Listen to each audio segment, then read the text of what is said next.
Hello, and welcome to Women in Business, where we interview entrepreneurs and senior managers and show you the strengths, successes, obstacles, and roadblocks women experience in business. Since I believe every person in business needs to be visible, I'd like to invite you to watch www.sob6, that's the number 6, tips.com, which will give you some valuable information should you get the call to be on radio or TV, which I think is extremely important. If you'd like to contact me personally, drop me a line at Gayle Carson, that's Gayle, GayleCarson13 at gmail.com, or go to my website, www.spunkyoldbroad.com, and sign up for my weekly newsletter. Hi, everyone. You are really in for a treat today. My guest is Gina Carr, and she works with business owners to create more engaging videos so they can increase sales and avoid looking bad online. She has an MBA from the Harvard Business School and an industrial engineering degree from Georgia Tech. A serial entrepreneur, she has created many businesses, including a real estate company and a chain of community magazines. She lives in Orlando and is passionate about creating a kinder planet for all creatures, curating speakers for a new TEDx in Atlanta, and sharing big ideas with the world. And I can tell you, because I know Gina personally, she is doing all of those extremely well. Welcome, Gina. Well, thank you so much, Gayle. That's very kind of you to say. And yes, I'm passionate about these things. And when I'm passionate, I'm all in. Well, videos are so hot now, and it's being shown and by the statistics that are coming out that videos are watched more than anything else online, and that they really have an impact. So is that what got you into the business of coaching people on video creation, or what exactly was it? Because you weren't really doing this before. Well, I was helping people with digital marketing. I've been doing that for many years, and this is a real niche within the digital marketing world. But you're right, I wasn't. And it wasn't that I saw such demand as much as I had a personal experience. I won't call it a tragedy, but it was a very bad experience. So, I know you through the professional speaking world. And so it was a few years ago that I finally got that call. I had just raised my rates significantly for professional speaking, and I got a call from someone, and they were cool with the rates. They loved my topic. They were all good. And then at the end they said, well, would you put together a 2 to 3 minute video that we can share with the rest of the committee so that we can get everything all nailed down? And Gayle, I tell you, I spent days working on this video, 2 to 3 minutes. I just hated it. I hated the way I looked. I didn't feel like my sound was good. My eye contact was bad. I just could not get that video out of my mouth. I mean, I could stand in front of in a stage in front of hundreds of people, maybe thousands, but certainly hundreds, and have no problem. But getting the video done was just terrifying for me, and a very bad experience. And the bottom line is, I did not submit the video. I did not get the gig. And I kicked myself. I'm like, I cannot be the only one who's having this hard of a time being comfortable on video and getting video out into the world. So I had this vision of creating something sort of like a Toastmasters for video creators. And so that's what I've done. And people are joining me because there are a lot of people who aren't comfortable creating videos. And so I've definitely hit on something here that people are resonating with. Well, that's wonderful. And it is true. We can't stand to see ourselves on video, but we can't stand ourselves to see ourselves speaking either. When people watch themselves, a video of themselves speaking, and not doing a 2 or 3 minute video for promotion, but doing a full on 45-minute speech, they don't like what they see either. I mean, we're very hard on ourselves. So having someone like you to guide us and know what we're doing and doing it well is terrific. So tell us about the types of videos that you create. Well, the videos I specialize in are what I call talking head videos. And so these would be videos that service professionals in many different fields would use, or many different business owners would use, where basically you turn the camera on yourself and you're talking. Now you may use some props or share your screen or share a PowerPoint or keynote presentation, that sort of thing. But mainly it's a talking head, so the person talking and or doing an interview with one or two other people. But these are not typically videos that are going to go viral. I know a lot of people want viral videos, so this is not necessarily viral, but these are videos to educate and inspire and inform your potential customers. Let people know what it is you do. So I call them marketing talking head videos. They're not necessarily sales videos, although you may do some selling on them, certainly, but they're certainly videos that you are using to warm up your audience to you, so that when you make an offer, people will know what you're doing and why, and will be more comfortable with you. And, the best interaction usually is face to face, although in today's age of potential pandemics out there, I would argue that video is much safer. You're not going to get the flu from someone talking on video. So it's the best way, besides being in person, to connect with another human being. And the great thing is you're connecting with many human beings at once, because you can literally go pretty much all over the planet, except maybe North Korea and maybe some parts of China, but you can, and some of the Middle East, but you can broadcast to most of the world through using totally free tools. It's amazing. But I would think, in listening to what you're saying, I would think that many people would want to use these as tools for their sales or their general information, because most videos today are 2 to 3 minutes. And if I want to impart a message to my following, let's say, not necessarily to sell them anything on that particular day, I might want a talking head video that says, hey, I just had the most incredible experience, and this is what I want you to learn from it. And then do my little whatever, 1.5 minutes, and then send it out to them. And that would be a talking head, but it would be done for purposes for my community, let's say. So I would think the videos that you're doing have a dual purpose. Oh, yes. It's just, you don't want, generally, you don't want every video to be sales. Oh, buy my stuff. You're going to do several videos that are educational, informative, and certainly I think a call to action is always important. That call to action may be as simple as, please comment below. Let me know what you think about this. It could be like, share, subscribe. It could be opt in, I've got this free gift for you. Why don't you join my challenge or get my free guide to doing better video? That sort of thing. So I'm just making the point that it's probably not good to be in active selling mode in every video. Oh, absolutely. I totally agree with you on that. So when you do this for so many different kinds of people, do all business owners think they need this type of video? I mean, I run into so many people who don't feel, well, I'm an entrepreneur and I'm a plumber, and I'm an electrician, or I'm a roofer, or I'm a whatever, and I don't need all these fancy marketing techniques. And I'm thinking, yes, you do. And that's why I train people to get on TV, because I think their message needs to be out there. So what do you find as a resistance from some people, or do all business owners need this type of thing? Well, I haven't figured out a business owner yet that doesn't need this. Maybe e-commerce professionals might not need it because they may have videos for the products that they're selling. But in general, I think that almost all business owners need this.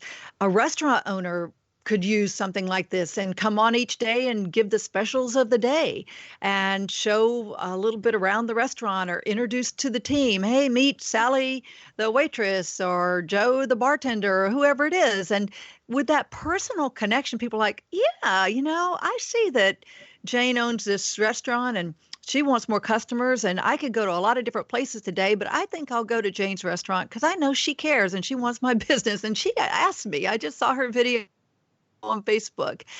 Certainly service professionals, speakers, experts, coaches. I think that they're sort of leading the way in this.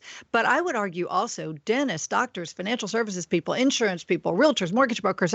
It's hard to think of a business that would not benefit from this sort of personal interaction that lets people cross that know, like, and trust bridge to be comfortable with you, to understand what you do and what makes you different and why they might want to do business with you. I mean, think about dentists and doctors in particular. A lot of people are afraid of dentists and doctors. And so if a dentist comes out and does a little bit of video education about, well, why do you need to replace those crowns, or what sort of financing is available, or just some basic things that a lot of people want to know, I think they're going to have a real edge on their competitors. Well, I happen to agree with you, and I think that everybody, and I love that idea if going to a restaurant of maybe interviewing or highlighting a waitress or a bartender or whatever, because usually it's the owner that gets on and talks about, oh, we have this kind of food and we've got a 4-star rating and blah, blah, blah. So talking to the waitress or the bartender is a brilliant thing. And I think that's a great idea. So you say, however, that there are 7 mistakes that most talking head video creators make. And since I do a lot of video, I want to know what those mistakes are. So tell us, maybe number 1, and we'll go through them individually. Okie dokie, I sure will. All right, so number 1, I would say, is driving. Okay, I think it's very dangerous for people to be driving when they're doing their talking head videos. It's very popular. There are a number of people who do this and they think it's perfectly safe, but oh my gosh, I think it's bad. If I see someone doing that, I will not watch their video. And definitely their image and reputation in my mind goes down. I'm thinking, good grief, can you not pull over? Can you not do this somewhere else that's not posing a risk to you, anyone in your car, and or the people that you're driving along beside. So that's my number 1 that I think is interesting, because I have enough trouble doing them in my office, let alone to do them when I'm driving. I probably would either have a wreck or have a blank screen. So I agree with number 1. Okay, let's do number 2 now. Okay, number 2 is sound, and that translates into microphone, because audio is the most important part of video.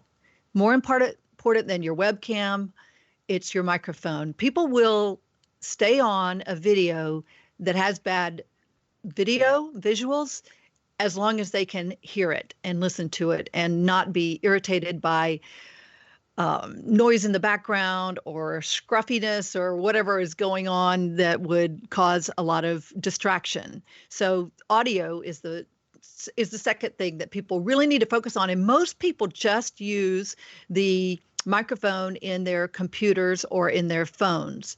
And I would say that if you are serious and you want to give your viewer, your listener, a great experience, you should invest in an external microphone. And I use a blue microphone, blue raspberry. There's a lot of different options that people can use, and we talk about those in my challenge group and in my different programs, but that's most important.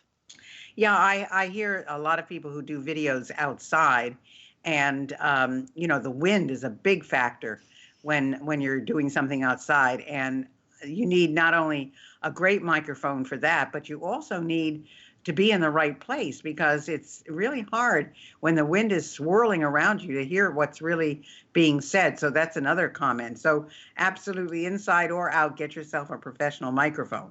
Okay, number 3. Number 3 is lighting. And people really underestimate the importance of lighting. We go back to one of the best ways to, establish a relationship with people is to be in person. But if you can't be in person, then you want people to be able to connect with you using video. And just like in person, you want to see people's eyes. You want to really get a feel for whether you trust them or not.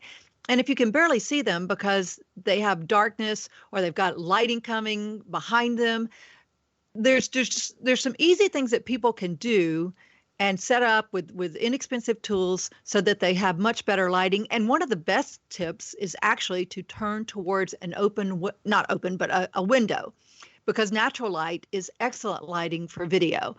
But if you can't do that, or you're recording at night or whatever, then there's some artificial lights that you can get, and that's critical as well. Yeah, I use a ring light. That seems to help a little bit. And you need to do that, because why would you send a video out that you can't see the person in? I mean, you just lose contact after that. Okay, next mistake. Next mistake would be camera angle. Oh my gosh, I'm sure you see this too. We go essentially to a virtual professional business meeting, and people have their phone or their computer in their lap. So you've got a nose shot. Hopefully the nose is clear, but if not, that's worse. And then some people have a belly shot or a boob shot. I hope I can say that on your show. And it's just not a very good professional experience. And I just go to these events virtually and I see people do this. I'm like, really? This is your way you're presenting yourself here in front of the rest of the world that might see this? Let's say it's even a small group. It just doesn't put forth confidence in your professionalism when you do that. So the camera angle needs to be, in my opinion, at or above eye level, just slightly above. And then some people, they're not looking in the camera, so that's important. You need to look in the camera. And sometimes people have the computer or their phone in their lap again, and not just the visual, but they're bouncing it. That's a terrible experience. So I recommend an external separate camera that you position at a great eye level for you.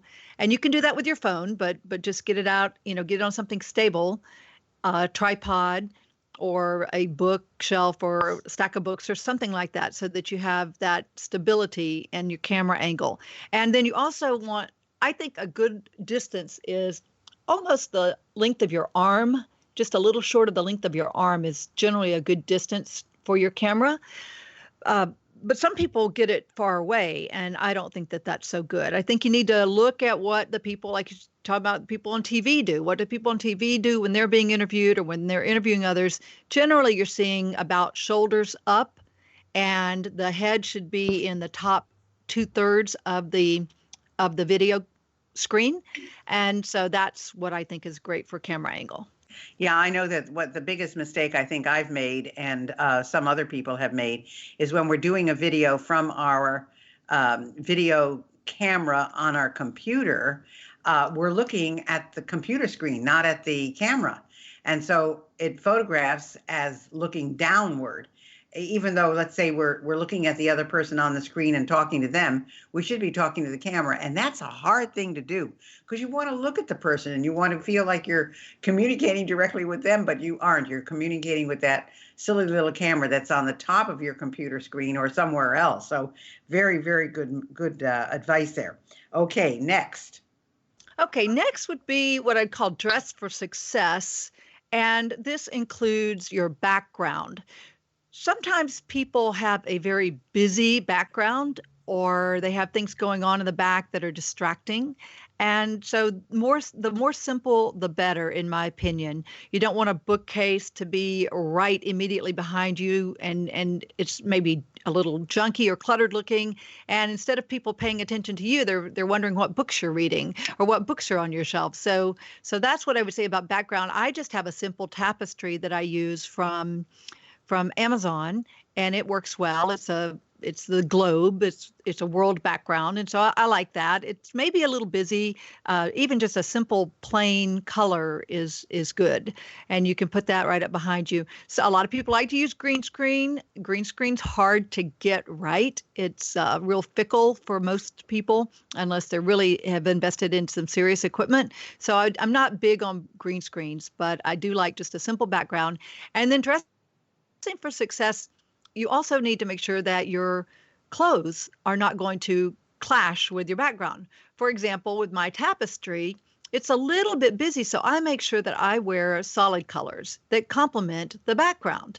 And so that's an easy way to do that.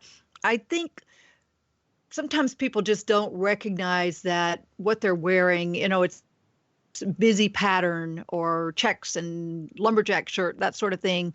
Yet they're trying to project a real professional image. I don't personally think those go together well. I think that solids generally are good. And for women in particular, it's said that V-necks are much more flattering than other types of shirts. Well, I'll tell you, as a former image person, I'm always looking at what people are wearing, and I'm always amazed that people show up in what they do. And you mentioned, certain things before, like low-cut necklines or skirts that are now usually with the headshots, you're not seeing that. But, I've seen so many people on stage and on a video or on TV where they shouldn't be wearing the skirts they're wearing because they either they don't have the legs that they should have, or it's just too short for a long shot. So I agree with you. Pay very much attention to what you're wearing, but I hope you do that every day in your life.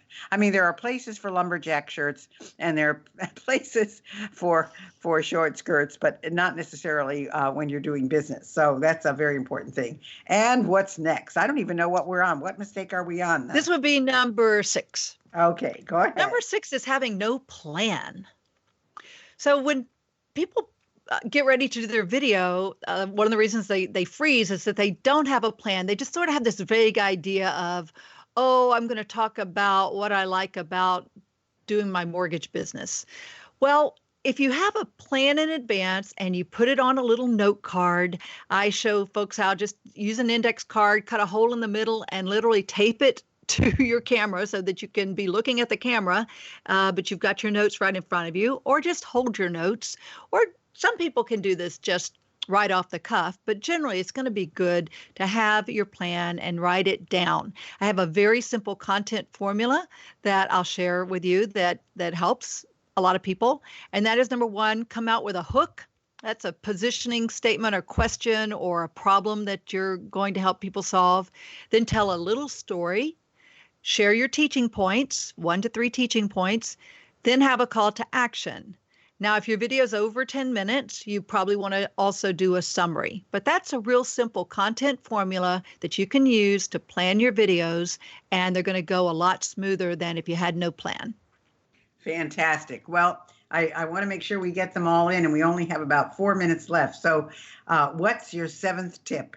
The 7th tip is no call to action. So people don't put that piece in, and it can be as simple as just share your comments below with me. Tell me, what is it that you like best about doing the mortgage business? Or what is it that you hated about your last mortgage person? Or what is it that you hate about your dentist? So whatever the business is, just share, ask them to share a comment. Well, I think all of these hints, guys, are just terrific. I mean, you are listening to someone who's a pro at this and knows what they're doing and has been through all of this herself. So it's something that, you should pay attention to all of the tips that Gina has given you. Would you like to tell us what you think is the most important? I think the one that's most important is the one that you heard me say, and you said, ooh, I really need to work on that one. Okay. Well, now, also, Gina has a wonderful gift for you. She will give you a free 30-minute marketing strategy session. And there's no obligation to go further than that, but I think she would give you a tremendous amount of help if you thought about doing videos, or you say, I really need to do some marketing, but I don't know what to do. This is what you should do. It's a video, a marketing strategy session. Then she'll cover video, but she may give you other things as well because she's got this vast and deep knowledge of this. So do you have a challenge for the people who are listening to this, Gina? I do. I run every few weeks a video challenge. We've done Facebook Live and LinkedIn video challenges, and now we're going to do a YouTube video challenge. That would be the next one coming up. I know folks listen at different times, but I run these all the time. So just go to videochallengegroup.com and see whatever the challenges I have going on. Right now, I have one coming up in March for YouTube, and I'd love for your folks to join me.